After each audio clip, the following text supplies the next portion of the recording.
Bismillahirrahmanirrahim. Alhamdulillahi rabbil alamin. Wassalatu wassalamu ala al-mab'usi rahmatan lil alamin.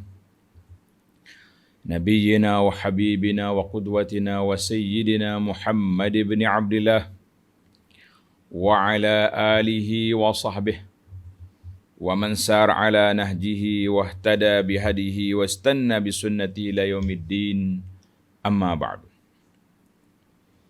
Alhamdulillah, kita panjatkan kesyukuran kepada Allah Azza wa Jalla kerana pada pagi ini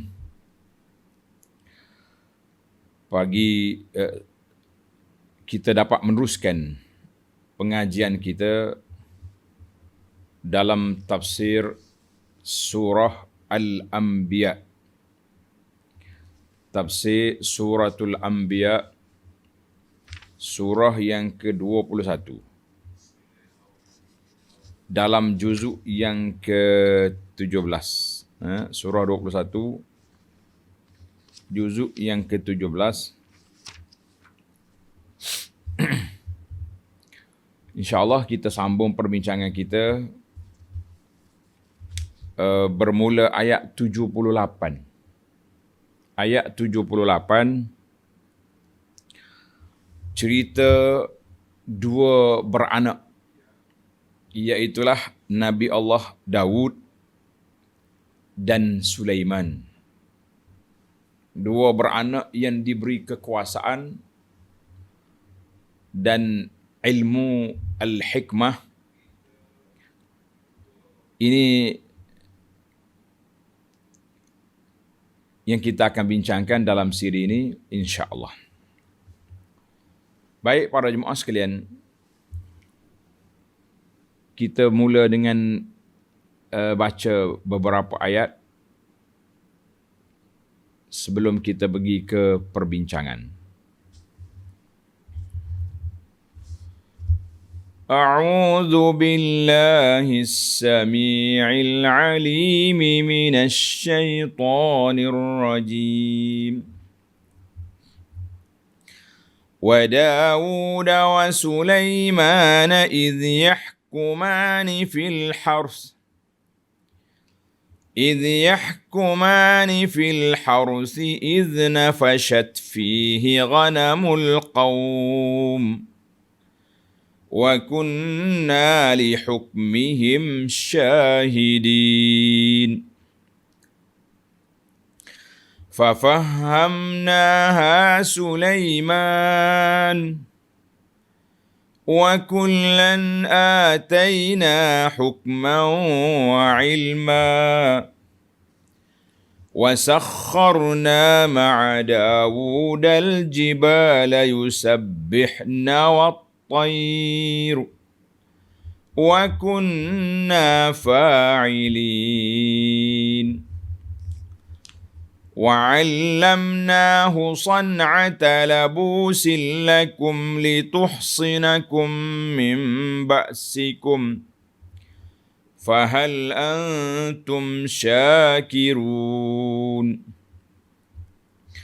ولسليمان الريح عاصفة تجري بأمره إلى الأرض التي باركنا فيها وكنا بكل شيء عالمين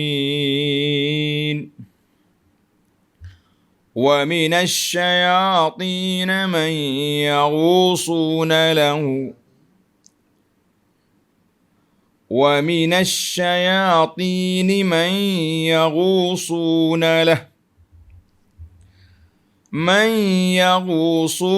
له ويعملون عملا دون ذلك وكنا لهم حافظين.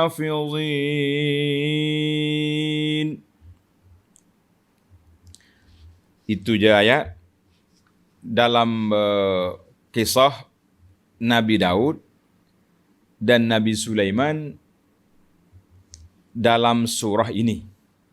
Cerita panjang duduk kat lain pula.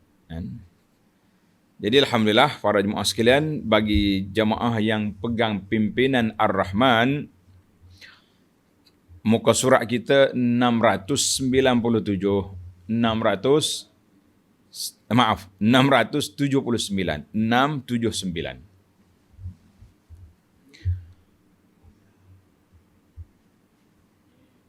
Baik para jemaah sekalian, itu ayat yang menyebut tentang kisah dua Nabi. Iaitulah Nabi Daud dengan Nabi Sulaiman. Maknanya dalam siri suratul Anbiya ini, Nabi Daud kisah yang kelima, Nabi Sulaiman nanti kisah yang keenam. Kisah yang kelima dan kisah yang keenam. Walaupun pendek tapi ada cerita dia tersendiri di dalam surah kita ini. Alhamdulillah. Baik para jemaah sekalian, kita pergi kepada wa Dawuda wa Sulaiman. Dan sebutkanlah wahai Muhammad sallallahu alaihi wasallam, wazkur ya Muhammad khabara Dawud wa Sulaiman, peristiwa Nabi Daud dan Nabi Sulaiman. Dia dua beranak tu. Daud, Sulaiman. Sulaiman bin Daud. Siapa dia nama Daud, boleh letak anak dia nama Sulaiman. Para jemaah sekalian, maksud dalam surah kita ini, Allah Ta'ala sebut beberapa nikmat. Dalam siri lepas, nikmat Allah Ta'ala beri kepada Nabi Ibrahim. Kemudian kita bincang tentang nikmat yang diberikan kepada Nabi Lut. Sekarang ni nikmat yang Allah Ta'ala anugerahkan kepada Daud dan Sulaiman alaihissalam. Awalnya Allah sebut ni'mah al-mushtarakah.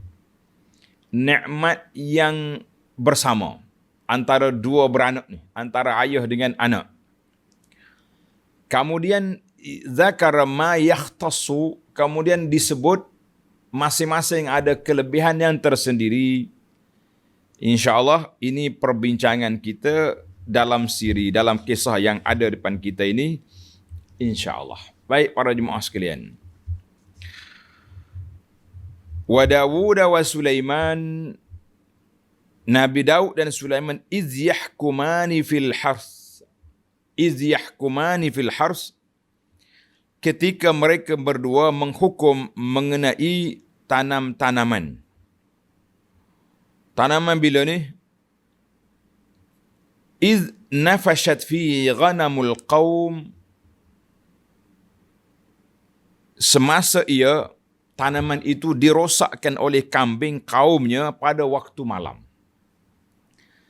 Tuan-tuan dan puan-puan, kita kena ingat, dalam kaedah kita ni, dalam fiqh kita, fiqh Islam ni, dia berbeza di antara malam dengan siang, shift, dia panggil shift. Biasanya, waktu malam, kambing-kambing, hayawan-hayawan, gembala dia bawa balik ke kandang. Siang, para pekebun berada di kebun. Maka peristiwa kita ini, kambing merusakkan tanaman pada waktu malam. Maka siapakah yang dipertanggungjawabkan? Siapakah yang bersalah, yang kena denda dalam peristiwa ini? Siapa dia? Tengok. Wa kunna li hukmihim syahidin. Allah SWT cerita, wa kunna li hukmihim syahidin. Dan sememangnya kamilah yang memerhatikan dan mengesahkan hukuman tersebut. Makna Allah kata, yang mengesahkan hukuman tersebut siapa? Kami. Daud dengan Sulaiman boleh mengeluarkan pandangan. Baiklah para jemaah sekalian. Bila berlaku dua peristiwa ini, Daud jatuh hukum sedemikian yang kita akan tengok nanti. Sulaiman bagi pandangan lain pula. Bukan dalam satu majlis yang berasingan. Dalam satu majlis tak boleh ada 2 qadhi. Kalau ada 2, 3 qadhi pun, 3 hakim pun yang menjatuhkan, mengeluarkan hukum hanya seorang, mereka boleh bermesyuarat. Itu keadaan biasa tempat kita pun ada kan, dia panggil panel hakim. Lajnat tahkim. Tapi yang keluar hukum seorang. Maka Nabi Daud keluar hukum, kemudian Sulaiman pula keluar hukum yang lain. Bercanggah, berbeza dengan apa yang dikeluar oleh ayah dia. Baik, kita tengok nota di bawah. Ayat di bawah lagi. Fafahamnaha Sulaiman. Maka kami beri Nabi Sulaiman fahamkan hukum yang lebih tepat bagi masalah itu. Sulaiman lebih tepat dia punya kefahaman dia dalam masalah ini. Apa cerita dia? Tengok nota di bawah. Nota di nombor 978. Ini di antara keindahan, kelebihan tafsir pimpinan Rahman. Walaupun dia ringkas, tapi ada maklumat yang diperlukan diletak di nota kaki. Baik. Dua-dua tu mempunyai ilmu dan hikmah. Tapi dalam masalah hukum ni berbeza. Yakni, tengok nota bawah. Yakni oleh kerana kami fahamkan hukum masalah ini kepada Nabi Sulaiman, maka hukumnya lah yang lebih tepat. Menurut Ibnu Abbas radhiyallahu anhuma. Ini cerita dia. Kita panggil kronologi cerita nak keluar ayat ini. Bahawa sekawan kambing telah merusakkan tanaman orang pada waktu malam. Tuan duduk tidur, kambing dia terlepas, masuk dalam kebun orang, malanya makan habis. Makan, ialah. Setelah perkara itu dibawa kepada Nabi Daud, Baginda Daud menghukum supaya kambing-kambing itu diberikan kepada tuan punya tanaman-tanaman sebagai ganti rugi. Daud kata macam inilah, oleh kerana kamu ni apa? Kamu telah merusakkan harta orang, maka kambing itu diberi kepada tuan kebun sebagai pampasan ganti rugi. Jelas dia punya hukum. Baik. Mendengar dia demikian, bila ayah dia jatuh hukum, Nabi Sulaiman dengar. Anak endanya Nabi Sulaiman yang masih muda remaja, katanya baru belasan tahun umurnya, berkata, pandangan saya lain. Dia kata apa? Tak boleh kita rampas kambing dia bagi kepada tuan tanaman. Tapi sepatutnya, dengar ni, kambing-kambing itu hendaklah diserahkan kepada tuan punya tanam-tanaman untuk mengambil hasilnya. Jadi kalau keluar anak pun kita ambil. Susunya dan bulunya boleh dipotong ambil buat pakaian dan sebagainya. Dan tuan punya kambing itu pula adalah menanam semula kebun itu dan mengurusnya sehingga tanaman menjadi seperti keadaan yang asal, lalu diserahkan kepada tuannya dan ia mengambil balik kambing-kambingnya. Jelas? Jelas tak jelas dia punya hukum? Sulaiman kata jangan beri total kambing itu jadi hak milik, tidak. Tapi kambing ini diberi sementara kepada tuan kebun untuk mengambil manfaat. Ambil manfaat daripada susunya, bulunya. Dan tuan kambing kena tanam semula kebun tadi sampai pulih balik. Ambil semula kambing dia dan kebun diserah kepada tuan. Itu dia punya hukuman. Setelah mendengarnya, bila ayah dia dengar, Nabi Daud mengakui bahawa hukum anaknya itu lebih tepat. Oh, Sulaiman. Barakallahu fiik. Allah Ta'ala beri berkat padamu Sulaiman. Lebih tepat hakmu ni. Ini membuktikan bahawa Nabi Daud menjalankan hukum itu hanya menurut ijtihadnya, bukan wahyu total daripada Allah. Dan tatkala nyata kepadanya kebenaran, ia bertindak, ia tidak keberatan menerimanya. Ini ayat ini kita kena beri lama kat sini para jemaah sekalian. Bagaimana hukum, kita tak boleh kata saya lebih senior, saya lebih lama, aku ni bapa, Sulaiman tu budak. Tapi kalau wajih pandangan dia elok, boleh diterima, kenapa kita nak berkeras? Kenapa kita nak berkeras? Ini budak-budak ni. Terima, akurlah.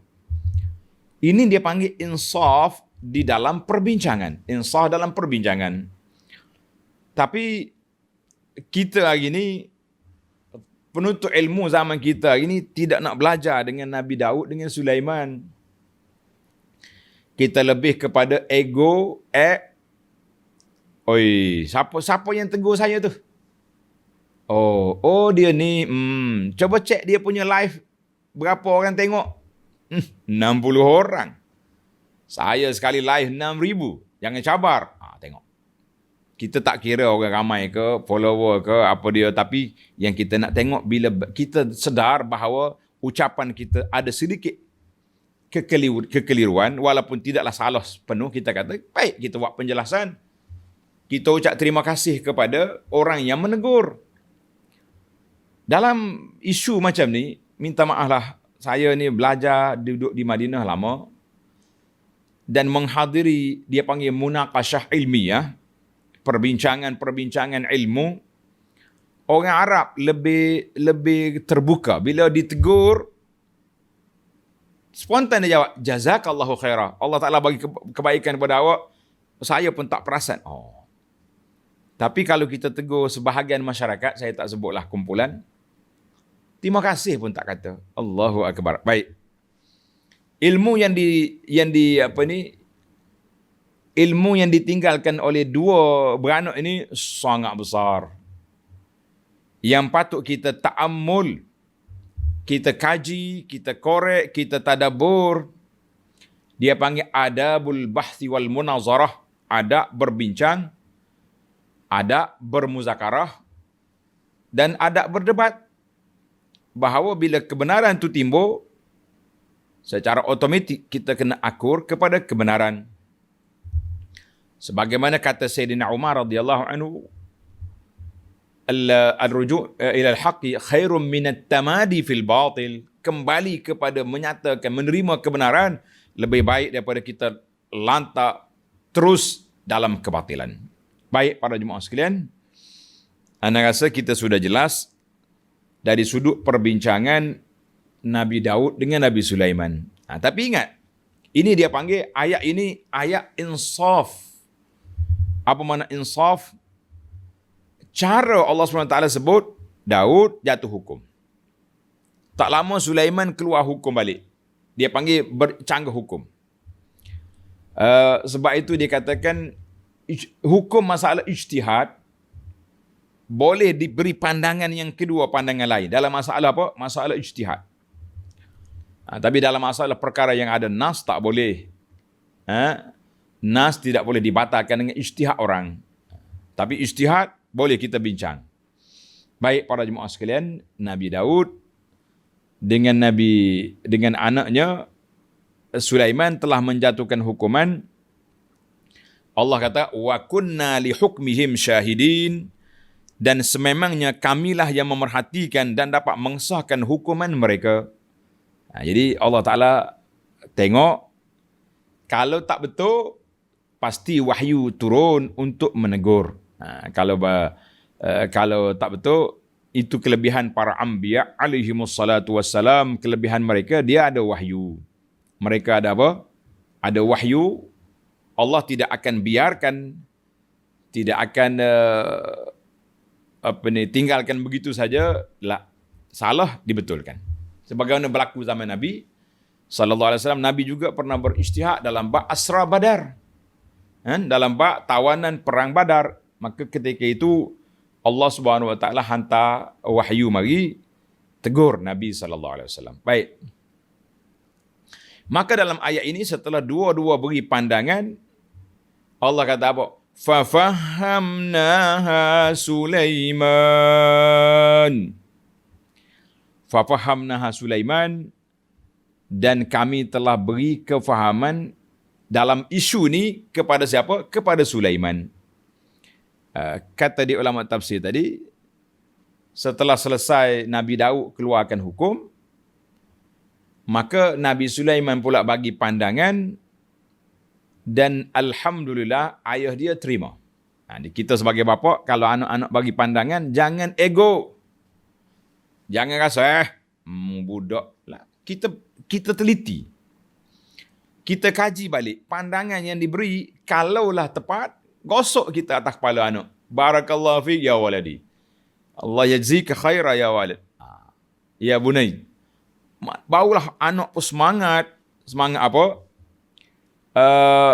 Semangat nak berbincang. Ni asyik-asyik. Kau budak cakap apa? Bapa sudah 30, 50 tahun dalam medan dakwah. Apa yang kau nak buat? Baiklah. Yang saya kata, Allah ajar kepada kita insaf. Tengok di akhir ayat ni Tuhan kata apa?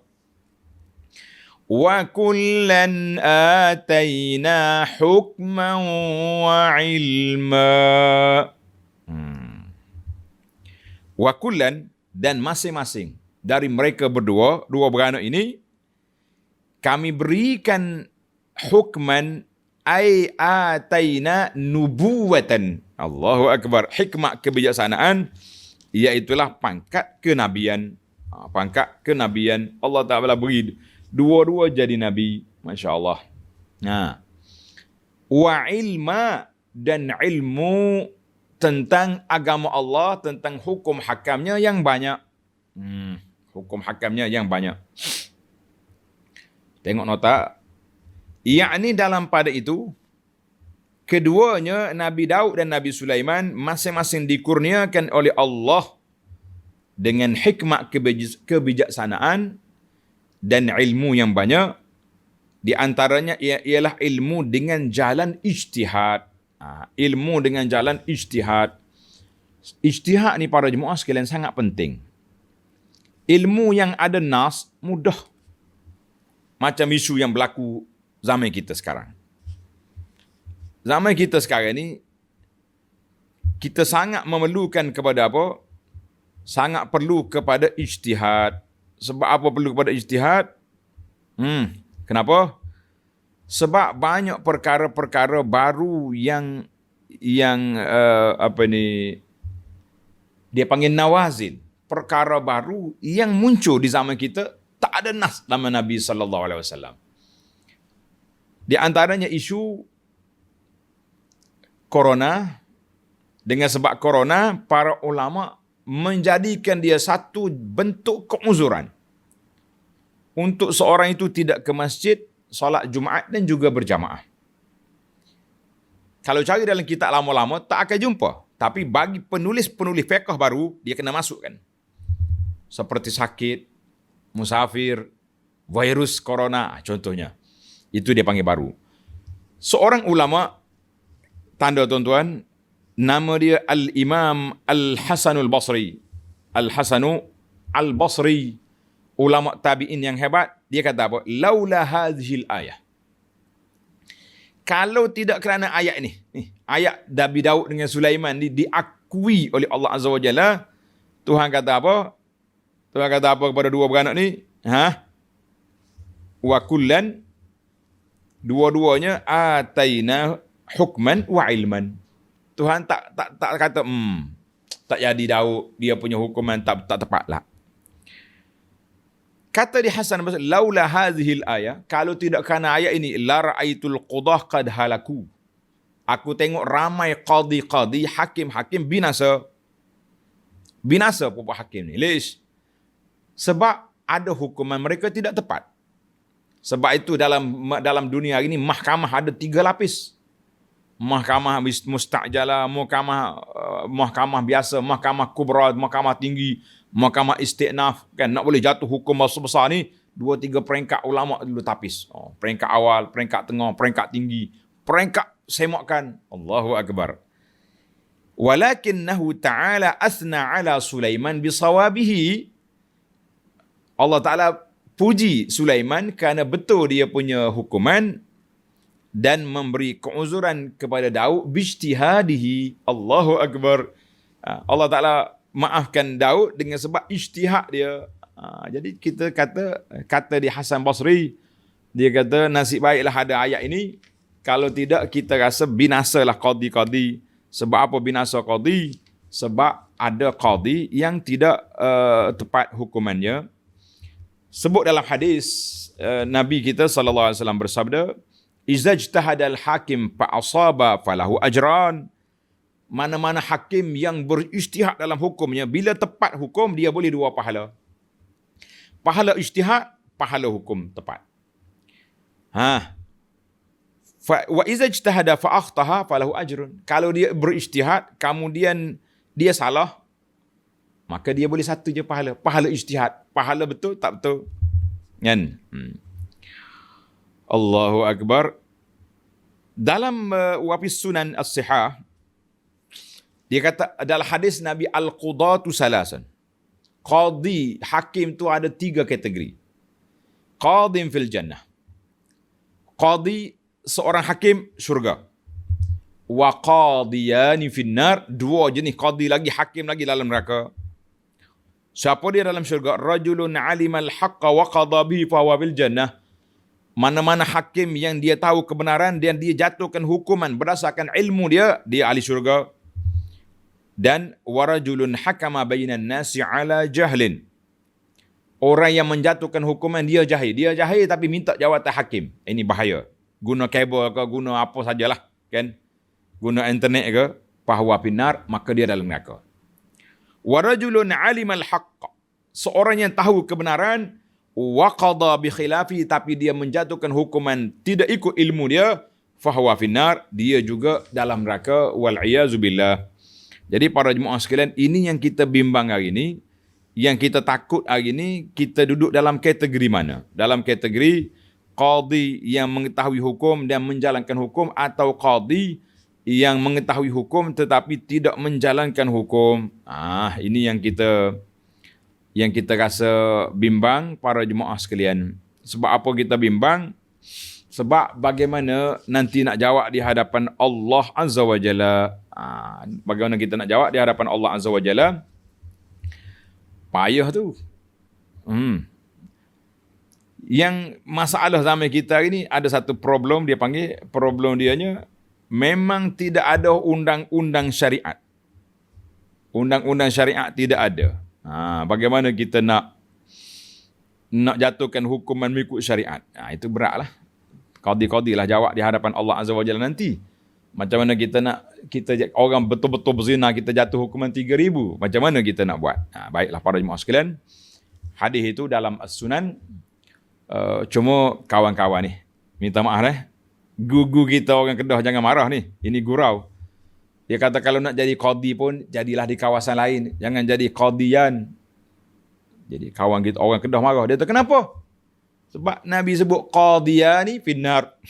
Setakat tu je. Ini ayat gurau-gurau. Buat ilam ngantuk pagi boleh. Kan? Masya Allah. Tabarakallah. Jadi kita jangan jelaslah kepada kita. Kata siapa? Iza ijtahada hakim dan al-qudatu salasah. Para jemaah sekalian, Hasan Basri kata apa?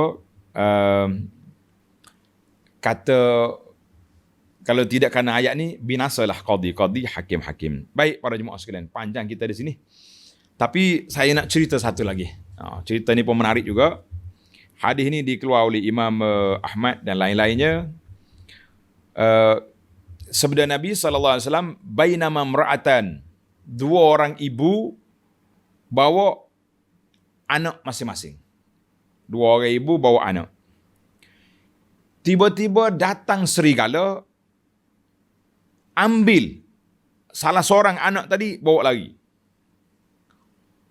Jadi ibu ni kelahi. Dia kata anakmu tu yang dibawa lari oleh serigala tu anak engkau. Anakmu kelahi. Fatahakamata ila Daud. Dia orang pun bawa pergi jumpa Nabi Daud lah. faqada bihi lil kubra. Boleh jadi kakak ni, ibu yang tua sikit ni, pandai bercakap. Nabi Daud kata, hang kau ambil lah, ini anak yang hidup ni anakmu. Yang dibawa lari serigala anak dia, ambil. Selepas ayah dia jatuh hukum, Nabi Sulaiman dengar, fada'ahuma Sulaiman. Sulaiman kata, mari sini, dua ibu tu.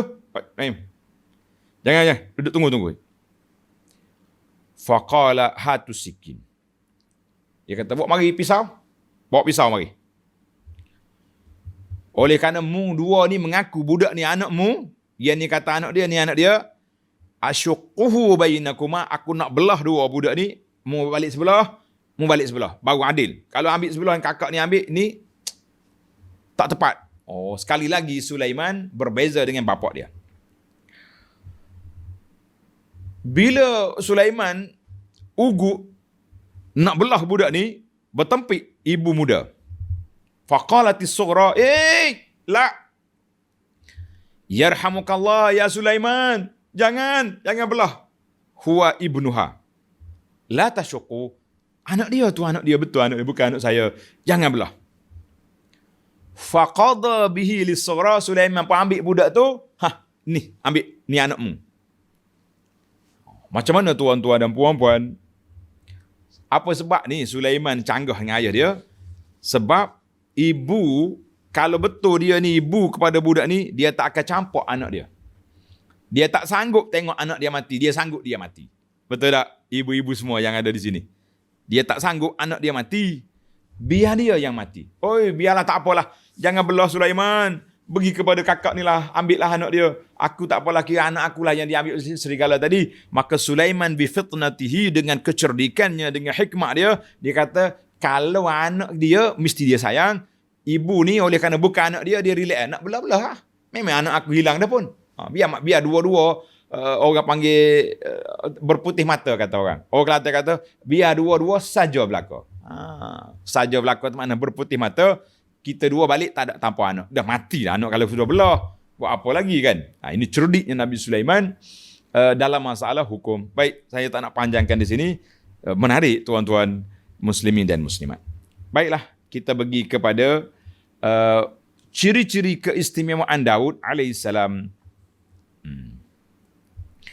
وَسَخَّرْنَا مَعَ دَاوُودَ الْجِبَالِ يُسَبِّحْنَ وَالطَّيْرُ وَكُنَّا فَاعِلِينَ. Dan kami mudahkan gunung ganang dan unggas. Burung-burung memuji kami bersama-sama dengan Nabi Daud. Allahu Akbar. Ini nikmat besar Allah Ta'ala anugerahkan Daud ni, hebat dia. Hayawan-hayawan, Daud ni dia, suara dia semerdu. Allahu Akbar. Pernah Nabi kata pada seorang sahabat dia, Allah Ta'ala beri pada kamu mizmar min mazamir Ali Daud. Daud ni bila dia baca kitab Zabur dia, burung-burung lalu berhenti. Hayawan mari, semuanya dengar belaka. Sebab itulah kata di para ulama, pentingnya Bilal ni kalau kita nak pilih, Bilal, Muazzin nak panggil orang solat ni, kena pilih yang suara merdu. Biar orang dengar, Masya Allah, rasa nak pergi masjid. Ni kalau dengar, letih ya bunyi ya, mengantuk je, orang nak pergi jadi hilang semangat. Minta maaf lah Bilal kita. Orang nak minta jawatan Bilal, kita nak lantik jadi Bilal, biarlah suara dia merdu, orang dengar tu rasa nak pergi. Tapi kalau tak ada, lantiklah yang mana pun, yang kena azan sudahlah kan. Tengok nota di bawah. 980. Yakni di antara keistimewaan yang telah dikurniakan kepada Nabi Daud alaihissalam ialah gunung ganang dan unggas turut serta memuji Allah bersama dengan Nabi Daud. Nabi Daud terkenal dengan suaranya yang merdu. Tatkala ia membaca kitab Zabur yang mengandungi pujian-pujian kepada Allah, maka burung-burung di udara terhenti mendengarnya dan turut memuji-muji Allah. Demikian juga gunung ganang. Dan sememangnya segala makhluk yang dijadikan oleh Allah Ta'ala sentiasa memuji Allah dengan cara masing-masing. Semua benda makhluk ni memuji Allah Azza wa Jalla. Cuma dalam ayat ini Allah mula dengan bukit. وَسَخَّرْنَا مَعَ دَاوُودَ الْجِبَالِ. Dimula dengan bukit sebab apa? Kata di para ulama, sebab bukit ni pelik kalau dia tasbih. Burung sekurang-kurangnya dia makhluk hayawan yang hidup. Cocek-cocek dia tu tasbih dia lah tu. Kan? Kita jangan marah-marah. Sebab itu Nabi kita sallallahu alaihi wasallam larang daripada kita maki ayam jantan yang berkokok sebelum subuh. Sebab dia berkokok tu kerana apa? Sebab apa? Sebab dia nak kejut kita supaya bangun. Kini kita, para ulama dia banding kita dengan ayam. Siapa dia baik? Ayam bangun tahajud, engkau marah kepada ayam? La. Baiklah. Allahu Akbar. Di antara nikmat yang Allah anugerah lagi kepada Nabi Daud alaihissalam, tengok ayat yang berikutnya. Ayat 80.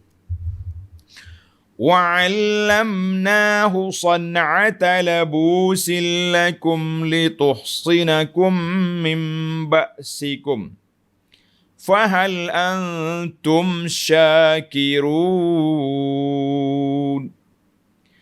Dan kami mengajar Nabi Daud membuat baju-baju besi untuk kamu. Katanya dulu, kalau orang buat besi untuk perisai pertahanan perang, macam sekeping papan gitu ya, letak sini. Tapi Nabi Daud ni Allah Ta'ala beri tangan dia panas. Bila dia pegang besi, lembut. Dia boleh ukir apa yang dia nak buat. Maka Nabi Daud lah orang yang pertama yang membuat baju besi.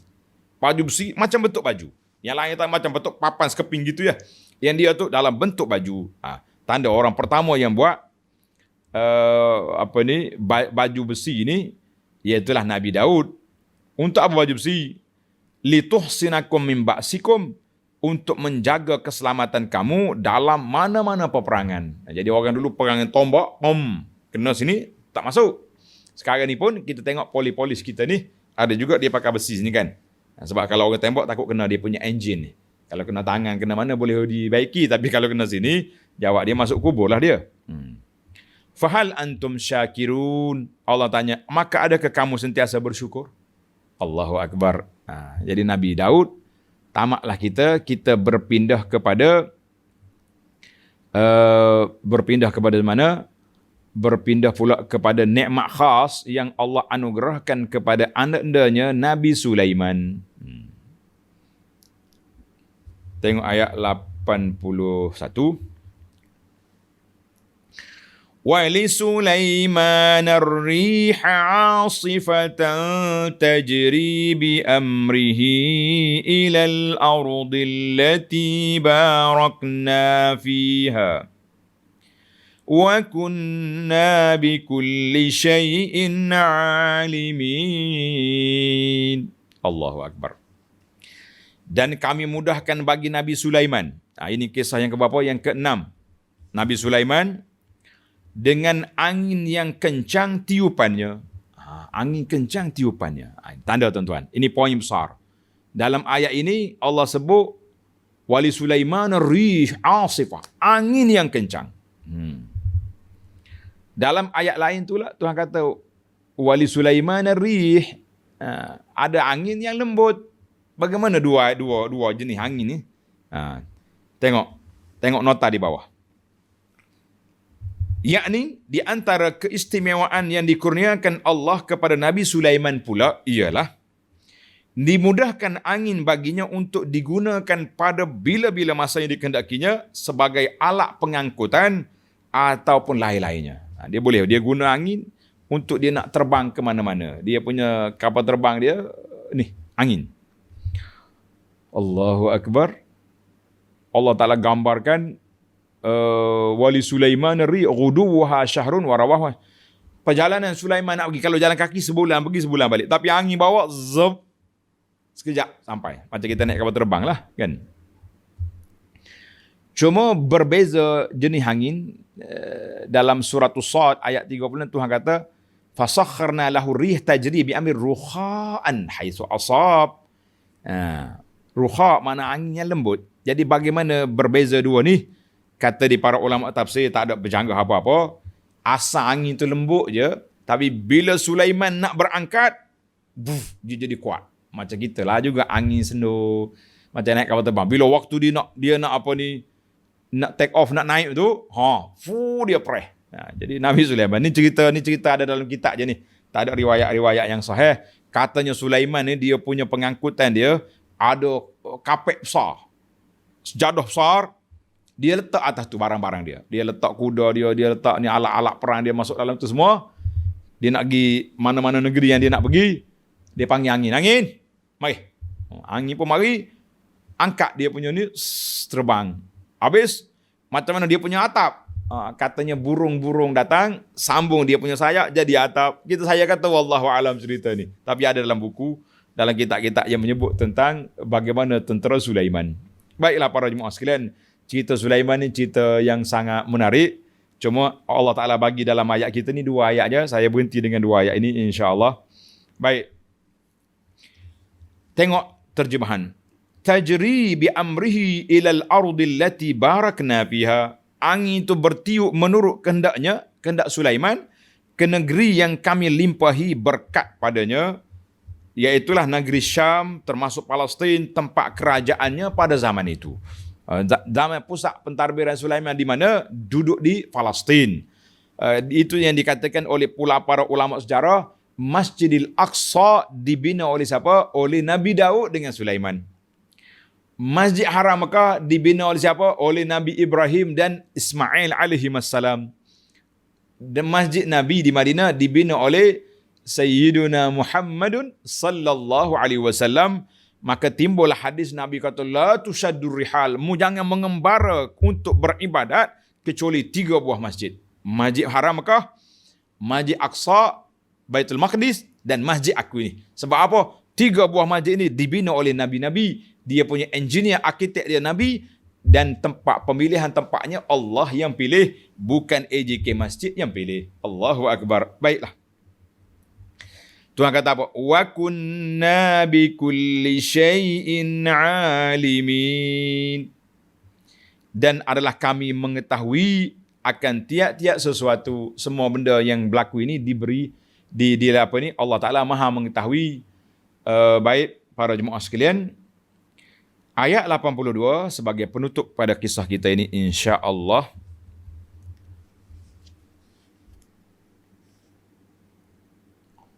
Wa minasy syayatin man yaghusuna lah. Dan kami mudahkan sebahagian dari syaitan-syaitan untuk menyelam. Pergi cari mutiara, koral dalam laut. Allahu Akbar. Wa ya'maluna 'amalan duna dzalik. Serta melakukan kerja-kerja yang lain dari itu. Apa lagi kerja? Tengok nota di bawah 983. Yakni di antara mukjizat-mukjizat Nabi Sulaiman bahawa ia dapat menguasai jin, syaitan untuk dikerah menyelam dan mengeluarkan mutiara dan benda-benda yang bernilai dari laut, serta membuat kerja-kerja yang lain seperti mendirikan bangunan dan benda-benda yang dikehendaki. Boleh belaka jin, dia boleh kerja siang dan malam. Patutlah kita kalau tengok orang kerja kuat-kuat bangunan ni pagi, petang, siang, malam, kita kata ni tarah jin Nabi Sulaiman walaupun tidak jin. Allahu Akbar. Akhirnya Tuhan kata apa? Wa kunna lahum hafizin. Dan adalah kami mengawal mereka. Siapa dia mereka? Semua yang ada itulah kan. Ya'malun amal. Mereka Allah Ta'ala yang jaga. Kunna lisyayatin. Syaitan-syaitan yang buat kerja tu, yang duduk kerja bagi pihak Sulaiman tu, habidin Tuhan jaga. Maka mereka ni tak memberontak. Mereka tidak memberontak. Mereka dengar aja kata Sulaiman. Dengar aja kata Nabi Sulaiman AS. Mereka tidak memberontak. Masya Allah. Fala yatamarradun. Ataupun lari. Ataupun tukar dia punya arahan. Macam zaman kita gini, kalau tak setuju dengan dasar yang dibuat oleh bos, kan, dia boleh tukar minit mesyuarat dari puak jin, tak ada. Tuhan kata wa kunna lahum hafizin. Jin ni terpaksa kena setia Nabi Sulaiman alaihi wassalatu wassalam. Allahu Akbar. Baiklah, 2 nikmat yang dianugerahkan oleh Allah kepada Nabi Allah Sulaiman, iaitu nikmat angin. Angin tu 2 kategori. Sekali Tuhan sebut angin yang tenang, yang lembut. Sekali lagi angin yang kuat. Maknanya angin yang lembut itu permulaan, kemudian kuat tu waktu dia nak berjalan. Baik para jemaah sekalian, tamatlah kisah dua beranak ni. Cuma untuk menjaga kesucian, kehormatan dua Nabi ni, maka saya syorkan tuan-tuan dan puan-puan baca kitab ni. Kitab nama dia Israiliyat dan hadis palsu dalam kitab-kitab tafsir. Sebab apa? Sebab dua Nabi ni, Nabi Sulaiman dengan Daud, dua beranak ni, di antara Nabi yang menjadi mangsa kepada puak-puak Israiliyat. Mangsa pada Israiliyat. Dia tuduh Nabi Daud, kalau tuduh biasa-biasa boleh tahan, tapi tuduhan yang orang kampung kita pun tak buat. Dia tuduh Nabi Daud nak rapas isteri panglima tentera dia. Dia tuduh Nabi Sulaiman macam-macam. Boleh katakan tuduhan Israiliyat itu menyentuh ismatul anbiya, kehormatan, kemuliaan Nabi-Nabi. Maka menjadi kewajipan kepada tuan-tuan dan puan-puan yang berminat dengan cerita-cerita, baca ni Israiliyat dan hadis palsu dalam kitab-kitab tafsir. Supaya kita dapat, kalau orang bawa cerita pelik, kita tak betul ni. Ini menyentuh kehormatan Nabi-Nabi ni. Jangan main-main. Kita kehormatan diri kita, kita marah orang kacau. Kan? Ini apa lagi nak menjaga kehormatan para anbiya alaihimussalatu wassalam. Kitab ini diterbit oleh JAKIM. Tuan-tuan boleh dapatnya di kedai-kedai ataupun melalui internet. Jadi alhamdulillah, tamatlah perbincangan kita. InsyaAllah dalam siri yang akan datang, kita akan pergi kepada ayat 83, cerita Nabi Ayub. Wa Ayub iznada rabbahu subhanakallahumma wa bihamdika ashhadu an la ilaha illa anta astaghfiruka wa atubu ilaik wa sallallahu ala nabiyyina Muhammad wa ala alihi wa sahbihi ajma'in walhamdulillahi rabbil alamin.